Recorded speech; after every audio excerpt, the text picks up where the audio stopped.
datang pada ibu. Di sini ibu mengalami perdarahan yang banyak karena disebabkan oleh tidak adanya kencang-kencang atau kontraksi. Setiap tindakan ada resikonya, yaitu ibu mengalami shock, anemia, dan infeksi. Apakah ibu sudah mengerti atau ada yang ditanyakan? Ya, tidak. Kalau begitu silakan tanda tangan dulu ya Bu.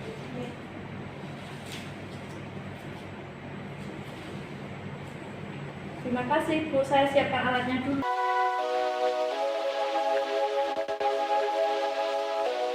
Persiapan pasien, infus dan cairan sudah terpasang, perut dan lipatan paha sudah dibersihkan dengan air DTT, pasien dalam posisi litotomi. Selanjutnya, untuk persiapan peralatan dan obat-obatan sebagai berikut.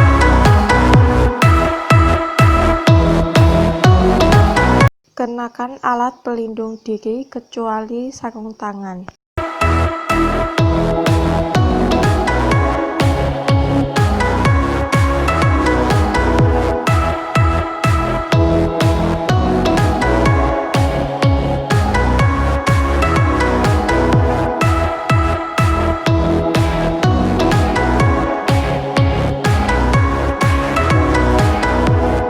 Cuci tangan hingga siku dengan sabun dan air mengalir, lalu keringkan dengan tisu atau handuk kering.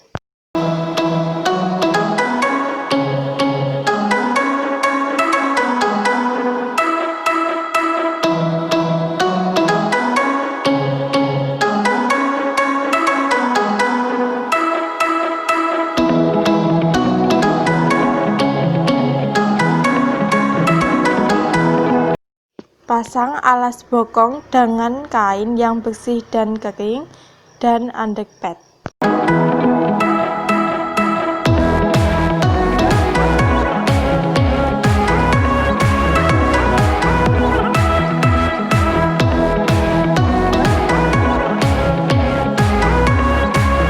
Pasang sarung tangan DTT.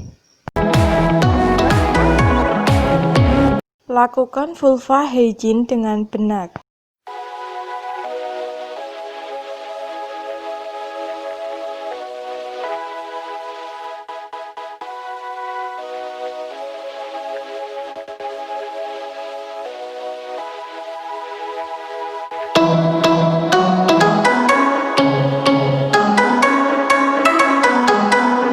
Kosongkan kandung kemih, lalu periksa dengan benar sehingga dapat dipastikan bahwa perdarahan ini disebabkan oleh atonia uteri. Pastikan tetesan cairan infus yang berisi oksitosin 20 unit berjalan dengan baik.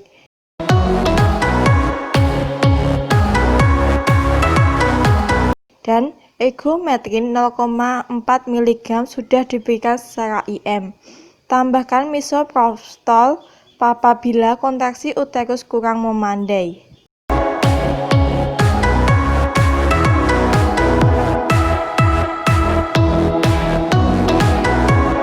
KBE, penolong berdiri menghadap pada sisi kanan ibu. Tekan ujung jari telunjuk, tengah, dan jari manis satu tangan atau dengan cara mengepal di antara simfisis pubis dan umbilikus pada korpus depan bawah sehingga fundus uteri naik ke arah dinding abdomen. Lalu letakkan sejauh mungkin telapak tangan lain di korpus uteri bagian belakang dan dorong uterus ke arah korpus depan. Geser perlahan-lahan ujung ketiga jari tangan pertama ke arah fundus sehingga telapak tangan dapat menekan korpus uteri bagian depan. Lakukan kompresi korpus uteri dengan jalan menekan dinding belakang dan dinding depan uterus dengan telapak tangan kiri dan kanan. Perhatikan perdarahan pervagina. Bila perdarahan berhenti, pertahankan posisi tersebut hingga uterus dapat berkontraksi dengan baik. Bila perdarahan belum berhenti, lakukan ke langkah berikutnya yaitu KBI.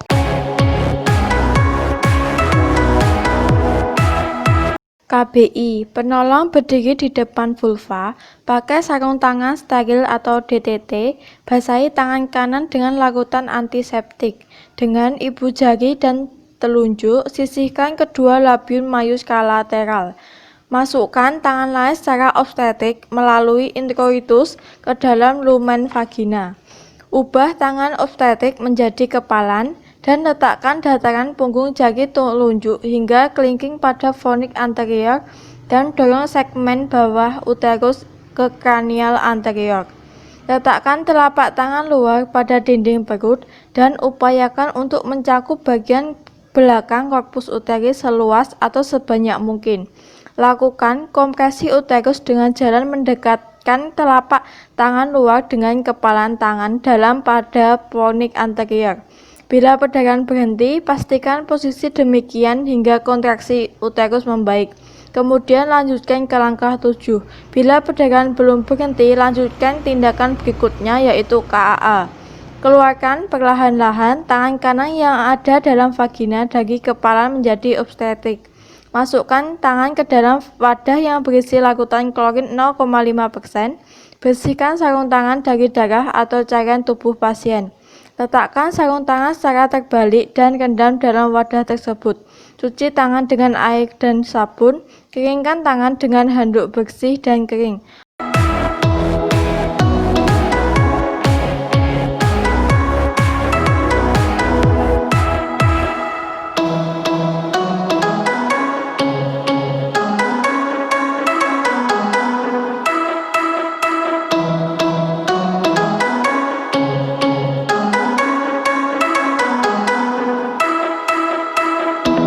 Pakai sarung tangan DTT yang bagus secara benar.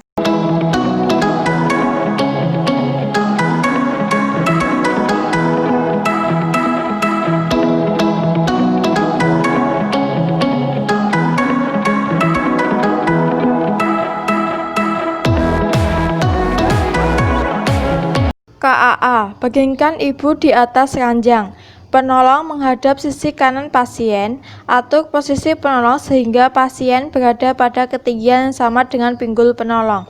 Tungkai diletakkan pada dasar yang rata dengan sedikit fleksi pada artikulasi korsas. Raba pulsasi arteri femoralis dengan meletakkan ujung jari telunjuk dan tengah tangan kiri pada lipatan paha. Pastikan pulsasi arteri tersebut teraba dengan baik.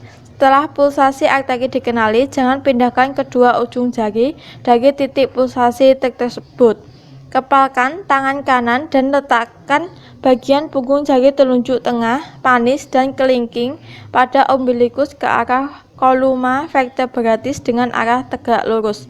Dorong kepalan tangan kanan akan mengenai bagian yang keras di bagian tengah atau sumbu badan ibu, dan apabila tekanan kepalan tangan kanan mencapai aorta abdominal, maka pulsasi arteri femoralis akan berkurang atau terhenti. Perhatikan perubahan perdarahan per vagina.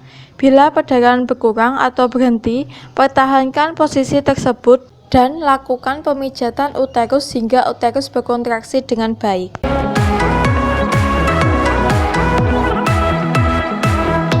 Sebelum melakukan tampon kondom kateter, pastikan kondom kateter sudah siap. Pasien dalam posisi litotomi. Pegang tempat ikatan kondom pada kateter. Pasang spekulum untuk menampilkan serviks.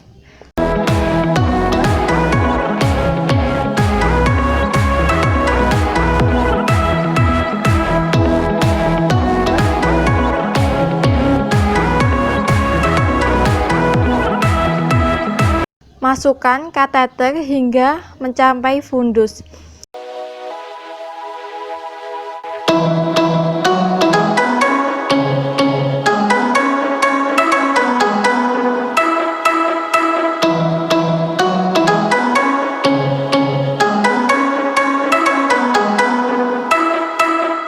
Isi kondom dengan air DTT hingga 200 ml. Kemudian tahan suprasimfisis untuk mencegah kondom berpindah dari fundus.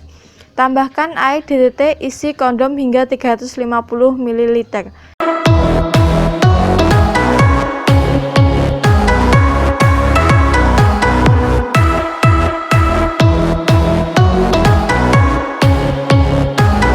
Fiksasi kateter dengan cara memasukkan tampon atau dengan merekatkan sisa kateter pada paha ibu menggunakan plester.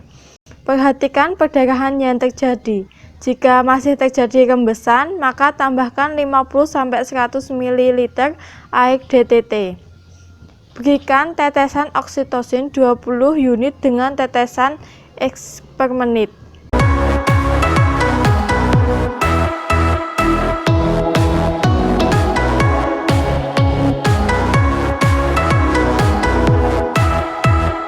Jika kontraksi membaik atau menguat dan perdarahan sudah berhenti, maka keluarkan air dari kondom agar kateter dapat dikeluarkan.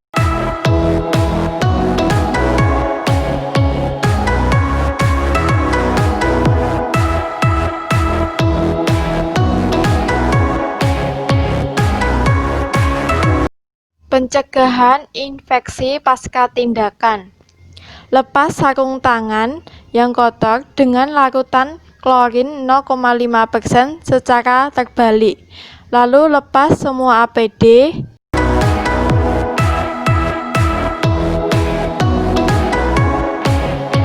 Kemudian cuci tangan dengan 6 langkah secara benar.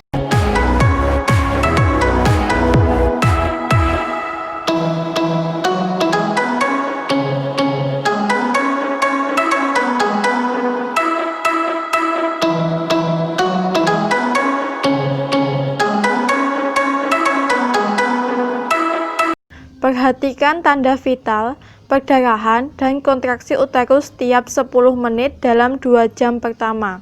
Tuliskan instruksi perawatan lanjutan. Buat catatan kondisi pasien dan pemantauan pasca tindakan. Jelaskan pada yang merawat tentang pengobatan yang diberikan, jadwal pemantauan, dan gejala-gejala yang harus diwaspadai.